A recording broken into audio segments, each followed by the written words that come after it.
Prime Minister Modi to inaugurate the submarine cable connectivity for Andaman and Nicobar Islands today via video conferencing. The high-speed broadband connectivity to bring in the much-needed development in the strategic islands.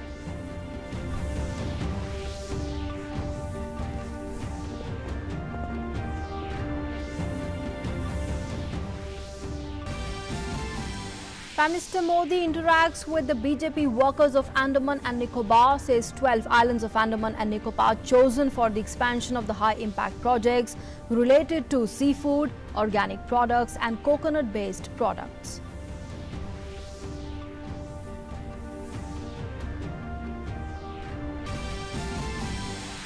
"42 bodies retrieved so far from landslide site in Kerala's Idukki district. The NDRF and the fire service personnel continue the search operations in the area. Victims are mostly tea estate workers and their kin.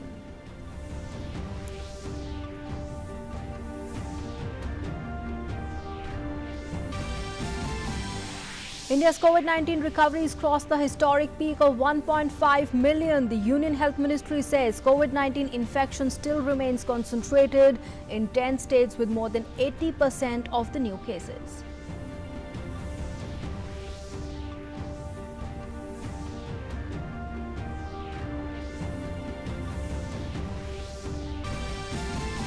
In Lebanon, clashes erupt at protests demanding justice over 4th of August Beirut explosion. Two government ministers resign. The international community pledges aid for Lebanon.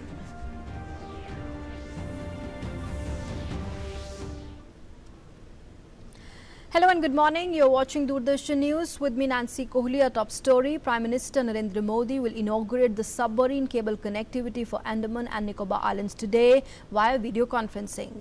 High-speed broadband connectivity for the Andaman and Nicobar Islands will give a boost to e-governance, tourism and information technology in the islands. Let's take a look at this report.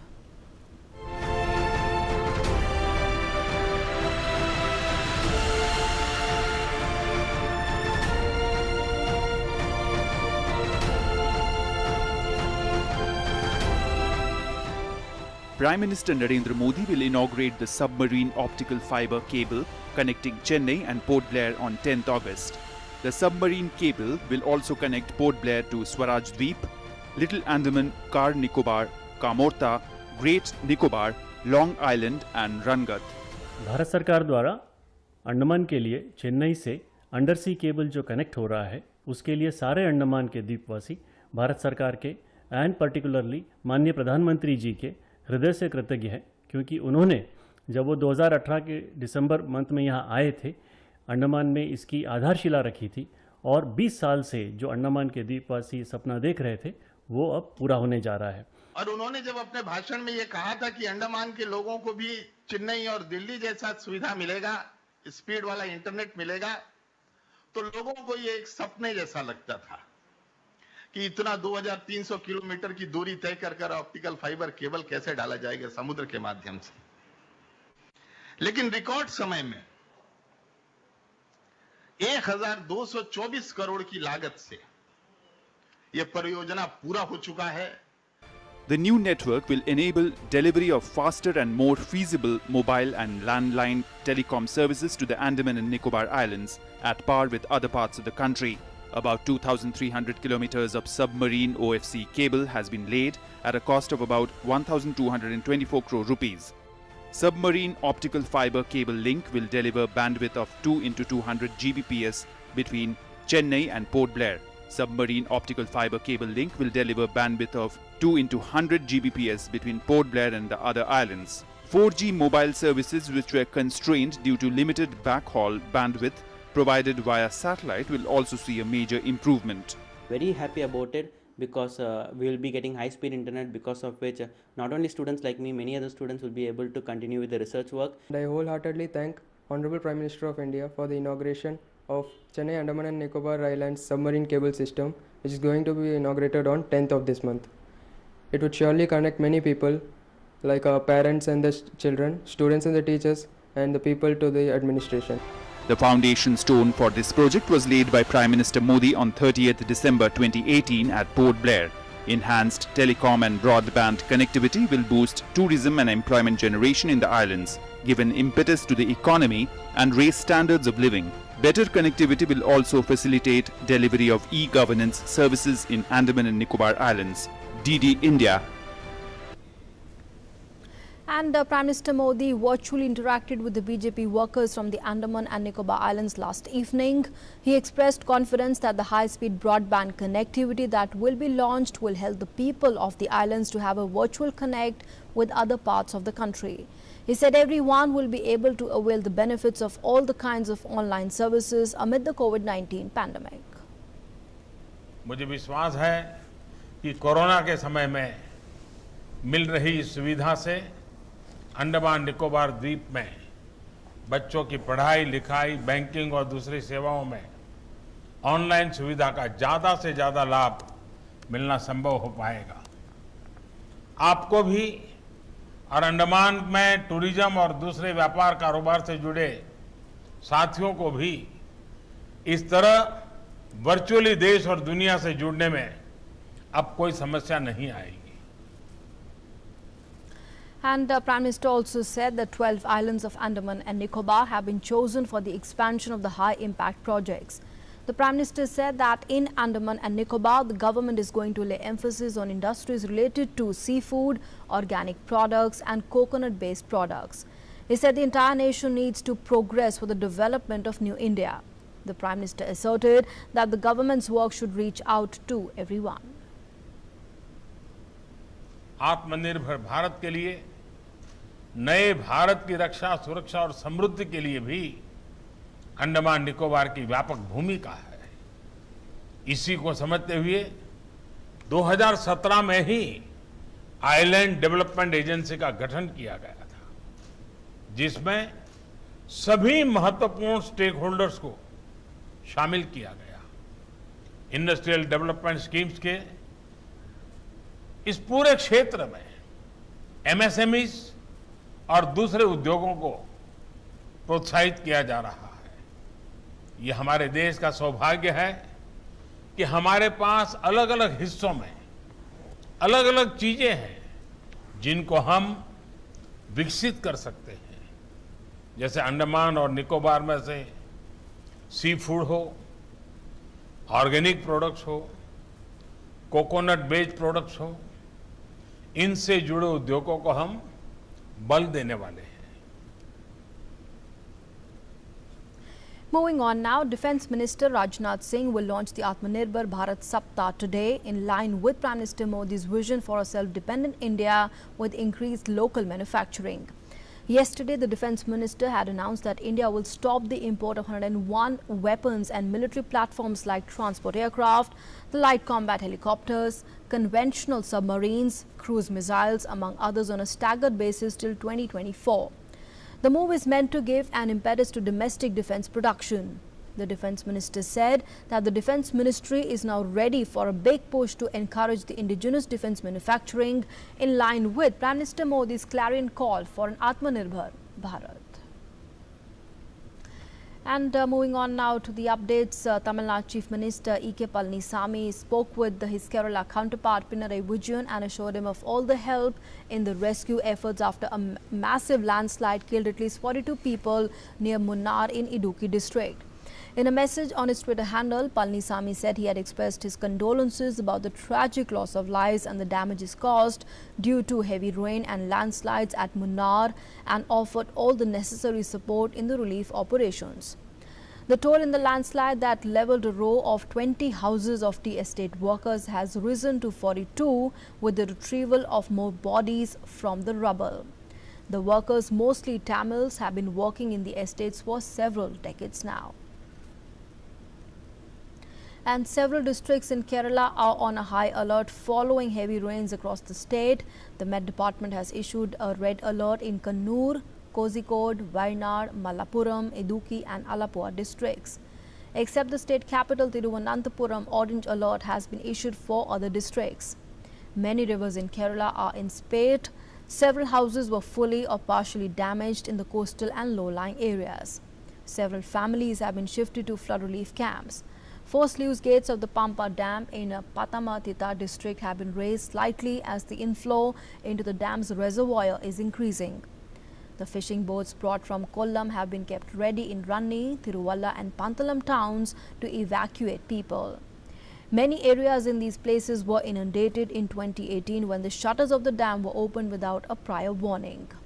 With many smaller dams in the state receiving heavy rainfall in their catchment areas, the authorities have warned people living along the river banks to remain vigilant and move to safer places. And in Bihar, the flood situation remains critical as the flood water spread to some new areas. More than 74 lakh population spread over 1,232 panchayats in 125 blocks of 16 districts are facing the wrath of floods. 23 teams of the NDRF and the 10 teams of the SDRF are engaged in relief and rescue operations. According to the State Disaster Management Department, 23 people have so far died in the flood-related accidents. 7 relief camps are being run where over 11,000 people are sheltered. The medical teams are deployed in the affected areas. Chief Minister Nitish Kumar and his cabinet colleagues are constantly visiting the flood-affected areas to take a stock of the situation. River Ganga is below the danger mark all along its course in Bihar except Kahalgaon, where it is 17 centimeters above the danger mark. The Met Office has predicted light rain in the catchment areas of all the rivers in Bihar today.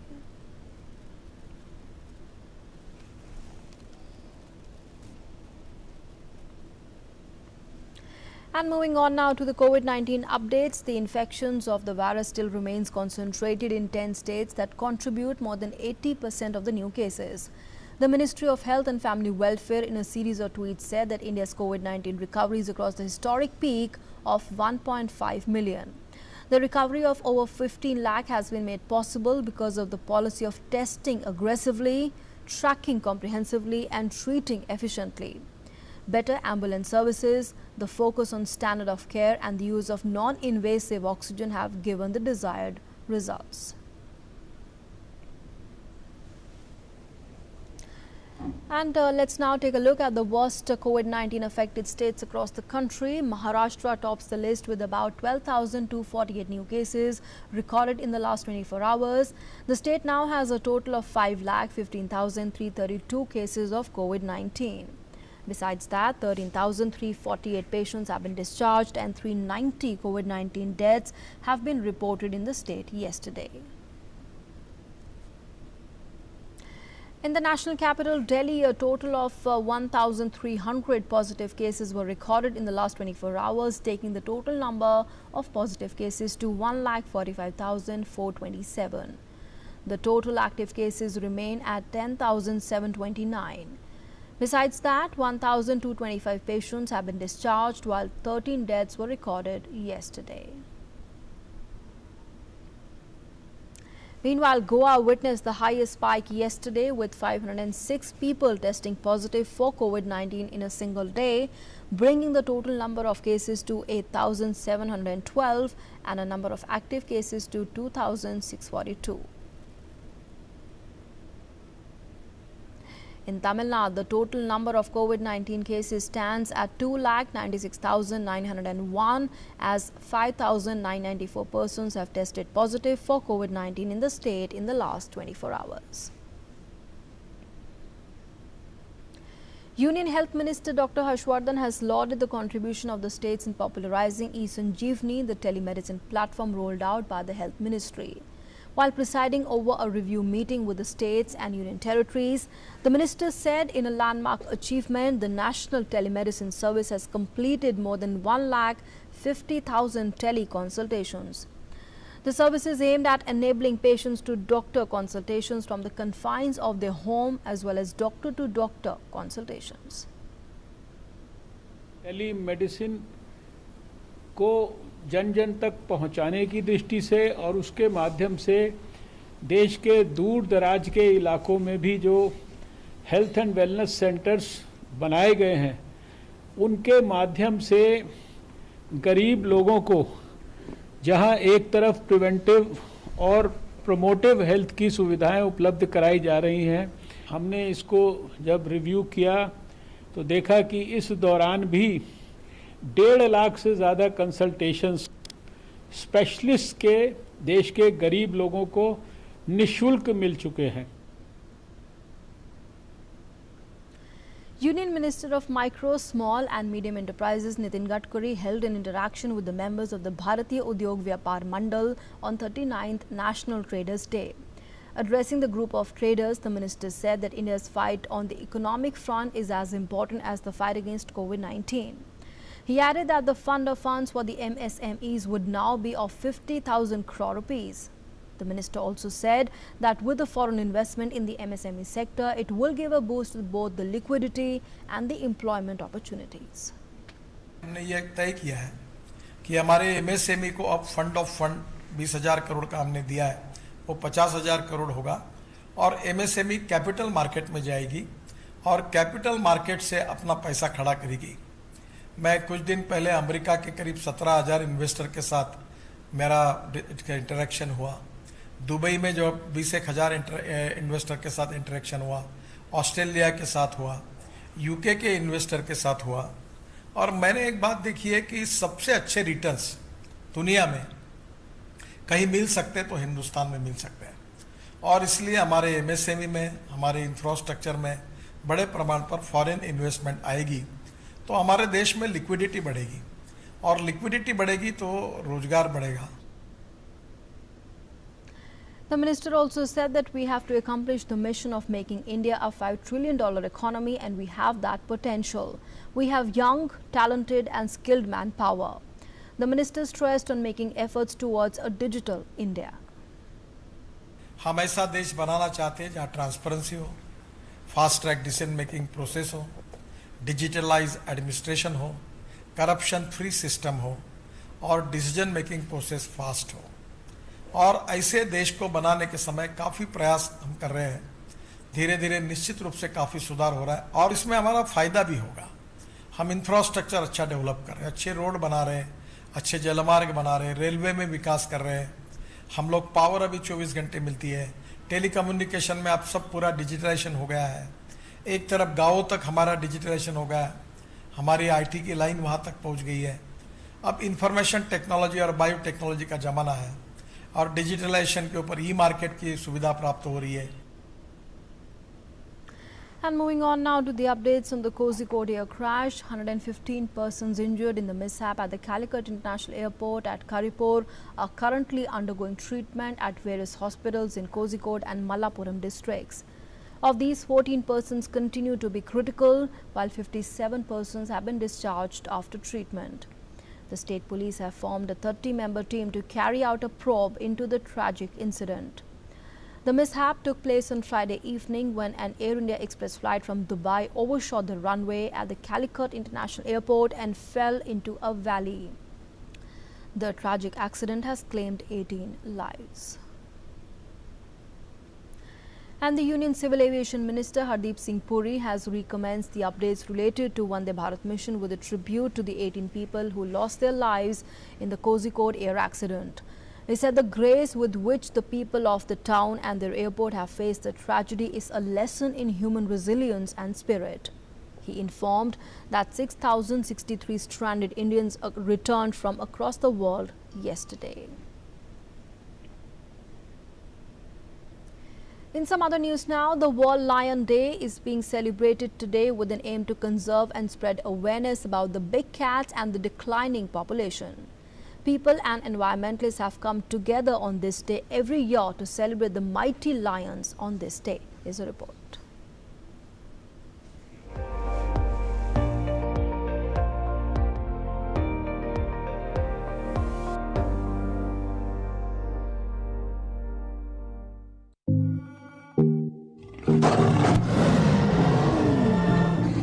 The lion has always been the most revered of the big cats.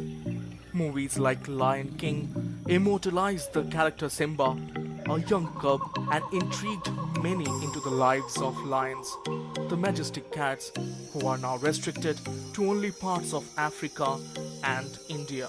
Each year on 10th of August, World Lion Day is celebrated, where environmentalists around the globe try to bring awareness to the declining population of lions. India has recorded a 29% increase in the population of Asiatic lions living in Gujarat's Gir forest. In the past 5 years, with their population going up from 523 in 2015 to 674 in 2020. A total of 208 Asiatic lions are housed in 31 Indian zoos across the country and have been a star attraction in promoting conservation awareness and outreach for visitors, especially children, that are able to see these magnificent creatures up and close in the zoos. The population estimation of Asiatic lions is conducted at an interval of 5 years. Today, Asiatic lions are present in Gir National Park and Sanctuary and constitutes 53 talukas covering a sprawling expanse of around 30,000 square kilometers, which is termed as the Asiatic lion landscape. The government has given high priority for conservation of this flagship species and has initiated a dedicated lion conservation project. Habitat improvement, disease control and enhancing protection mechanism have been given due priority in lion conservation. Taposh Bhattacharya's report, TD News, Delhi.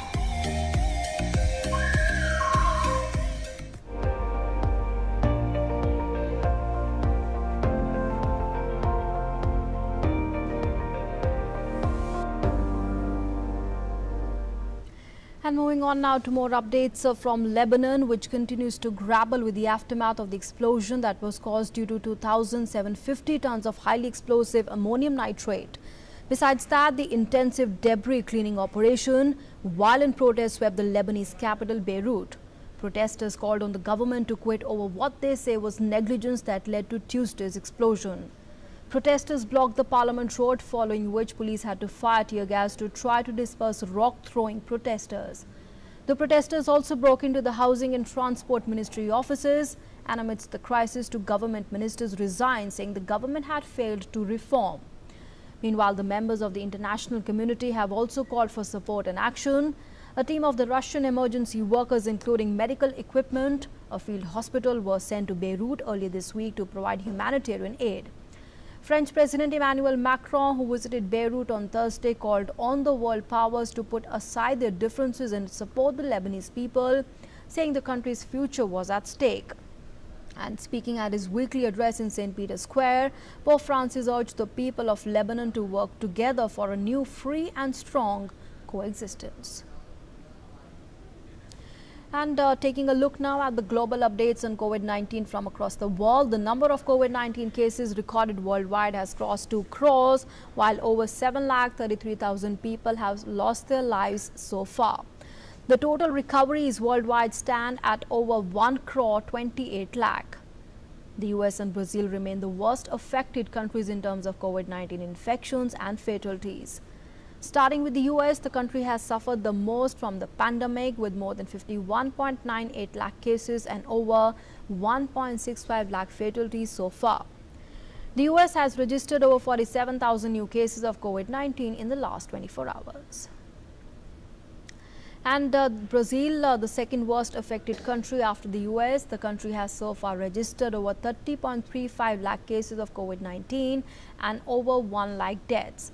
São Lucas Hospital in southern Brazil is taking part in the large-scale trials for a vaccine to prevent COVID-19. It is monitoring 852 volunteer healthcare workers as part of its participation, along with 11 other centers across the country in the research. And with that, it's a wrap on this edition of the news. Thanks for being with us.